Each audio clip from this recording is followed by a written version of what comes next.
কুলসুম একটা চাকরির জন্য অনেক অফিসে ঘুরে ঘুরে ব্যর্থ হল। কোথাও চাকরি হয়নি কুলসুমের। একদিন কুলসুমের চাচা কুলসুমকে একটা ঠিকানা দিয়ে বলল, এই লোকের কাছে গেলে তোর চাকরি হবে, আমি বলে দিব। কুলসুম চাচার কোথায় খুশি হয়ে বলল, আমি যাব। তারপর সেই বস কুলসুমের ইন্টারভিউ রাতে ফাইনাল করল। কুলসুম কোনো উপায় না পেয়ে রাতে ইন্টারভিউ দিতে গেল। তারপর ইন্টারভিউর নামে বস কুলসুমের সাথে এক রাতে 4 বার। ভাবতেই পারছি না, বাকিটা গল্পতেই বলছি। বাবা হঠাৎ করেই স্ট্রোক করে মারা গেল। ওর কোনো ভাইবোন নেই, এমনকি সেরকম কোনো নিকট আত্মীয়ও নেই যে ওদেরকে সাহায্য করবে।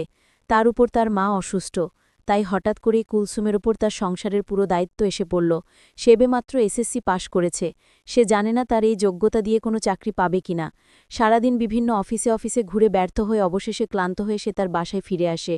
পরদিন ওদের বাসায় কুলসুমের এক দুঃসম্পর্কের চাচা বেড়াতে আসলেন। ওনাকে কুলসুম একটা ফোঁটাও পছন্দ করে না। কুলসুম যখন ছোট ছিল এই লোক অনেকদিন পর পর আসত আর কুলসুমের দিকে তাকিয়ে থাকত। লজ্জায় এসব কথা কাউকে বলতে পারেনিও। আজও এই লোকটিকে দেখে কুলসুম খুশি হতে পারল না। সে সালাম দিয়ে চাচাকে ড্রয়িং রুমে বসিয়ে রেখে ভিতরে চলে গেল। একটু পরে চাচা আবার তাকে ডেকে পাঠানেন। সে এসে সোফায় বসল। অনেকদিন পর কুলসুমকে কাছ থেকে দেখতে পেল ওর চাচা সিরাজউদ্দিন। শুনলাম তুমি নাকি চাকরির চেষ্টা করছো? জি চাচা। অনেক কষ্টে গলা স্বাভাবিক রেখেছে কুলসুম। শোনো বেটি, এভাবে রেফারেন্স ছাড়া তো আজকের দিনে কোনো চাকরি পাবে না তুমি। তোমাকে আমি একটা লোকের ঠিকানা দিচ্ছি, তুমি কালই ওনার সাথে যোগাযোগ করবে। আমি বলে রাখব তোমার চাকরি ইনশাল্লাহ হয়ে যাবে। চাকরির এরকম অভাবনীয় সুযোগের কথা চিন্তা করে কুলসুম খুশি হয়ে গেল। এমনকি নিচু হয়ে চাচাকে সালামও করে ফেলল। তার চাচা কুলসুমের দিকে তাকিয়ে রইল। কুলসুম উঠে উপরে তাকাতে উনি অনেক কষ্টে চোখ সরিয়ে নিলেন। বড় হবার পর কুলসুমকে অনেকদিন পরে দেখে চাচার মাথা খারাপের মতো অবস্থা হয়ে গিয়েছিল। কুলসুমের মতো একই সাথে এরকম মেয়ে সচরাচর দেখা যায় না। পরদিন সকালে কুলসুম ঠিকানা অনুযায়ী উত্তরার একটা অফিসে গিয়ে দিদার নামে ওখানের ম্যানেজারের সাথে দেখা করল। কুলসুমকে এক নজর দেখে দিদার চমকে উঠল। এদেশে এখনও এরকম মেয়ে আছে? সে নিজে অনেক সুন্দর, বহুদিন কানাডায় ছিল সে। মেয়েটি দেখতে একদম কানাডা দেশের মেয়ের মতো। কুলসুমকে দেখে ওর তাদের কথা মনে হয়ে গেল। নিজের দেশেই যে এমন সুন্দরী মেয়ে আছে তা তার ধারণা ছিল না। মনে মনে সিরাজ সাহেবের চয়েসের প্রশংসা করল সে। মুখে বলল, সিরাজউদ্দিন তোমাকে পাঠিয়েছেন তো মনে করো চাকরিতে এক পা দিয়েই রেখেছ। তবে তোমার নিজেকে প্রমাণ করতে হবে, বুঝেছ? জি স্যার, কুলসুম নত মুখে বলল। ভালো, তোমার মতোই মেয়ে আমাদের অফিসে দরকার। তোমার মতো মেয়ে অনেক দিন যাবৎ খুঁজেছি, পাইনি। আজ পেয়েছি। আমি আশা করি তুমি অফিসের কাজ খুব সুন্দরভাবে করতে পারবে। তাহলে আজ সন্ধ্যায় আমাদের হেড অফিসে চলে এসো, ওখানেই তোমার ইন্টারভিউ হবে। সন্ধ্যায় ইন্টারভিউ? কুলসুম অবাক হয়ে যায়। আমাদের কোম্পানি সময়ের মূল্যতে বিশ্বাস করে, তাই অফিস টাইমে ইন্টারভিউ নিয়ে সময় নষ্ট করা হয় না। কোনো আপত্তি আছে তোমার? না স্যার। ওকে দেন, এই নাও ঠিকানা, ঠিক 7টার মধ্যে চলে এসো। কুলসুম ঠিকানা লেখা কাগজটা হাতে নিয়ে বের হয়ে আসে। সে দিদার সাহেবের ব্যবহারে খুশি হয়েছে। অন্য যতগুলো অফিসে সে গিয়েছে প্রতিটাতেই অফিসের বসকে অভদ্র বলে মনে হয়েছে, কিন্তু দিদার সাহেবকে তার ভদ্র বলে মনে হয়েছে। লোকটিকে ওর খুব ভদ্র মনে হলো, কিন্তু সে আসলে ভদ্র নয়, সে আরও যোগ্যন। সন্ধ্যায় খুঁজে খুঁজে উত্তরার অভিজাত এলাকায় এক বিশাল বাড়ির সামনে এসে দাঁড়াল কুলসুম। দারোয়ান গেট খুলে ওকে সোজা 4তলায় চলে যেতে বলল। 4তলায় এক বিশাল ড্রয়িং রুমে ঢুকে কুলসুম দিদার সাহেবকে দেখে চিনতে পারল। ওনার সাথে অন্য একজন অপরিচিত লোক ছিল। সে দুজনকেই সালাম দিন, কিন্তু দুজনের কেউই জবাব না দিয়ে বলল, এত সম্মান করতে হবে না আমাদের। দিদার সাহেব যেন হঠাৎ সম্বিত ফিরে পেয়ে তাকে বসতে বলল। উনি হচ্ছেন আমার পার্টনার জসিম। দিদার কুলসুমকে অন্য লোকটার সাথে পরিচয় করিয়ে দিল। কুলসুম সোফায় গিয়ে বসতেই জসিম উঠে এসে ওর পাশে একেবারে পাশে বসল। দিদার, আপনি ঠিকই বলেছেন, কুলসুম আসলেই একজন দক্ষ মেয়ে। জসিম দিদারের দিকে ফিরে বলল। কুলসুম কিছুই বুঝতে না পেরে ফ্যালফ্যাল করে তাকিয়ে রইল।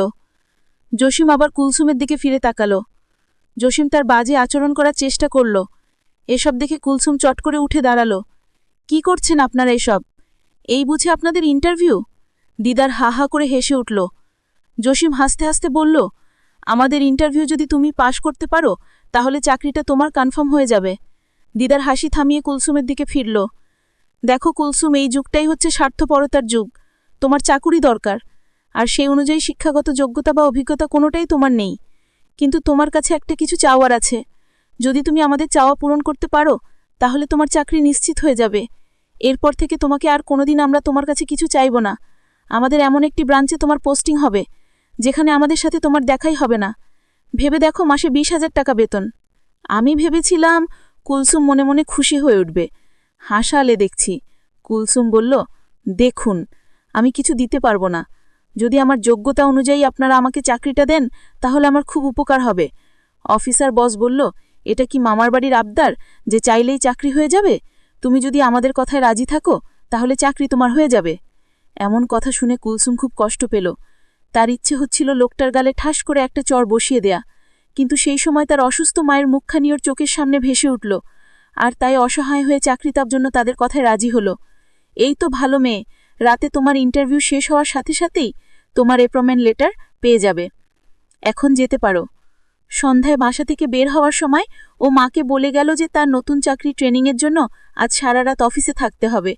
ওর চাকুরি পাওয়ার খবরে মা এতই আনন্দিত ছিল যে ওনার মনে কোনো খারাপ চিন্তা এলো না। কুলসুম আজ ইচ্ছে মতো সেজেছে। ও এমনিতেই সুন্দরী, তার উপর আজ এভাবে সাজাতেও কি আরও সুন্দর দেখাচ্ছে। দিদার বাসার দারোয়ানটা গেট খুলে দিতে দিতে কুলসুম তার অফিসের 4 তলায় গেল। তার দিকে তাকিয়ে রইল। সে কুলসুমকে সোজা 3 তলায় চলে যেতে বলল। কুলসুমের মনের ভিতর কি চলছিল তা কেউ জানে না, অফিসার বস দুইটাও জানে না। আজকে কুলসুম এমনভাবে সেজে এসেছে। তারা কুলসুমকে দেখে অবাক। কুলসুম আজ মনে মনে সিদ্ধান্ত নিল, যে করে হোক চাকরিটা আমার চাই। তারপর বসটুকে এমন করব সারা জীবন আমার কথা মনে থাকবে। কুলসুমকে দেখে অফিসার বস বলল, এই অফিসে তোমাকেই চাই। অফিসার বস বলল, তাহলে আমি আমার পার্টনারকে আসতে বলি। কুলসুম বলল, স্যার, আমার একটা কথা ছিল। আপনারা আমার কাছে যা চাইছেন সেটা আমি এই মুহূর্তে দিতে পারবো না, আমাকে একটু সময় দিতে হবে। বস আমার কারণ জানতে চাচ্ছে, কি কারণে এই মুহূর্তে হবে না। আমি বলেছিলাম, দেখুন, আমার মা খুব অসুস্থ, আজ আমার বাড়িতে যেতে হবে। এমনও হতে পারে মাকে হাসপাতালে নিয়ে যেতে হবে।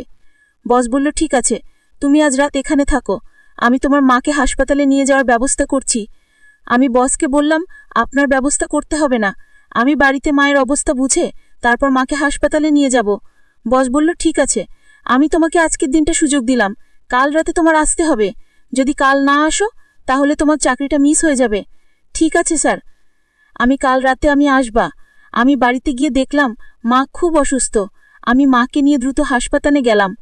ডাক্তাররা মায়ের পরীক্ষা করে দেখল মাকে সুস্থ করতে হলে সর্বনিম্ন 5 লাখ টাকা খরচ হবে, আর যদি সেই টাকা 24 ঘন্টার ভিতরে না দিতে পারি তাহলে মায়ের চিকিৎসা হবে না আর মাও বাঁচবে না। আমি এখন এত টাকা কোথায় পাবো? আমি মহাচিন্তায় পড়ে গেলাম। আমি কি করব বুঝতে পারছি না। আমার আপনজন বলতে কেউ নেই। আমি এখন কি করব? কোথায় যাব? কার কাছ থেকে এত টাকা পাবো? ভাবতে ভাবতে প্রায় 12 ঘন্টা চলে গেল। আমি ভাবলাম আমি অফিসের বসের কাছে যাব, কারণ তাদের তো টাকার অভাব নেই, তারা আমার টাকা দিবে। কিন্তু 5 লক্ষ টাকা তারা কি আমায় দিবে? আমি তাড়াতাড়ি অফিসের স্যারের কাছে গেলাম। অফিসের বড় বস আমায় দেখে আমার দিকে অন্যরকম দৃষ্টিতে তাকিয়ে রইল। আমি কিছু বলবো সেই সুযোগটা আমায় দিচ্ছে না। আমি বললাম, বস, আপনি এভাবে কি দেখছেন? বসের হুঁশ ফিরল। আমি বসকে বললাম, আমার টাকার দরকার। 24 ঘন্টার ভিতরে আমি যদি কাউন্টারে টাকা জমা না দিতে পারি তাহলে আমার মাকে বাঁচানো যাবে না। আমার পৃথিবীতে আপন বলতে কেউ নেই। আমি আপনাকে বলেছিলাম না, মা খুব অসুস্থ, আজ মাকে হাসপাতালে ভর্তি করে রেখে এসেছি। বস আমার কথা শুনে বলল, কত টাকা লাগবে? আমি বললাম, বস, আমার মাকে বাঁচাতে 5 লাখ টাকা লাগবে। বস আমার কথা শুনে বলল, এত টাকা আমি তোমায় কিভাবে দিব? আমি বসের পায়ে ঝরে বললাম, বস, আমার মাকে বাঁচান, আমি আপনার সব কথা রাখব। 24 ঘন্টার ভিতরে টাকাটা জমা না দিতে পারলে আমার মাকে বাঁচানো যাবে না, আর তাই বলছি আপনি একটা কিছু করুন। বস বলল, ঠিক আছে, আমি টাকা দিব এবং তোমার মায়ের সমস্ত চিকিৎসার খরচ আমি দিব, কিন্তু তার বিনিময়ে আমি যা চাইব তাই কিন্তু তোমার দিতে হবে। আমি বললাম, বস, আপনি আমাকে একবার বিশ্বাস করুন, আমি আপনার কথা রাখব, কিন্তু আমার মাকে তাড়াতাড়ি বাঁচান। 5 লক্ষ টাকা কাউন্টারে জমা দিতে হবে। ঠিক আছে, তুমি কোনো চিন্তা করো না, চলো আমার সাথে। বস আমাকে নিয়ে হাসপাতালে চলে আসলো। কাউন্টারে 5 লক্ষ টাকা জমা দিল মায়ের চিকিৎসার জন্য। টাকাটা জমা দেওয়ার সাথে সাথে মায়ের চিকিৎসার কার্যক্রম শুরু হয়ে গেল। আমি বসকে বললাম, আপনাকে কিছু বলার ভাষা আমার নেই, আপনি যা চাইবেন তা পাইবেন, যদি আমার কাছে থাকে। বস আমার কথা শুনে খুশি হয়ে বলল, আগে তোমার মা সুস্থ হোক, তারপর দেখা যাবে। এভাবে 1 সপ্তাহ কেটে গেল। আমার মা নতুন জীবন ফিরে পেল। আমার মায়ের জ্ঞান ফিরা মাত্রই মা আমাকে জিজ্ঞেস করলেন, তুই এত টাকা কই পাইলি মা? আমি বললাম, মা, আমার অফিসের বস আমাকে টাকাটা দিলেন, আমি না হয় চাকরি করে পরিশোধ করে দিব। মা বলল, তুই চাকরি করে এত টাকা পরিশোধ করতে পারবি? এই মুহূর্তেই বস আমার মাকে দেখতে এলো। মায়ের জন্য অনেক খাবার নিয়ে আসলো আর বলল, আন্টি, আপনি কোনো চিন্তা করবেন না, আমি আপনাদের পাশে আছি। যখন যা প্রয়োজন আমার কাছে বললেই হবে, আমি দিয়ে দিব। আমার মা তখন কান্না করে বসকে বলল, আমার জন্য তুমি যা করেছো তার ঋণ আমি কিভাবে শোধ করব? বস বলল, এ নিয়ে আপনার চিন্তা করতে হবে না, আজ আপনাদের ছুটি, আপনি এখন বাড়িতে যেতে পারবেন। আমি ডাক্তারের কাছ থেকে আপনাদের ছুটি নিয়ে এসেছি, আর আপনার 1 মাসের ওষুধ কিনে দিয়েছি।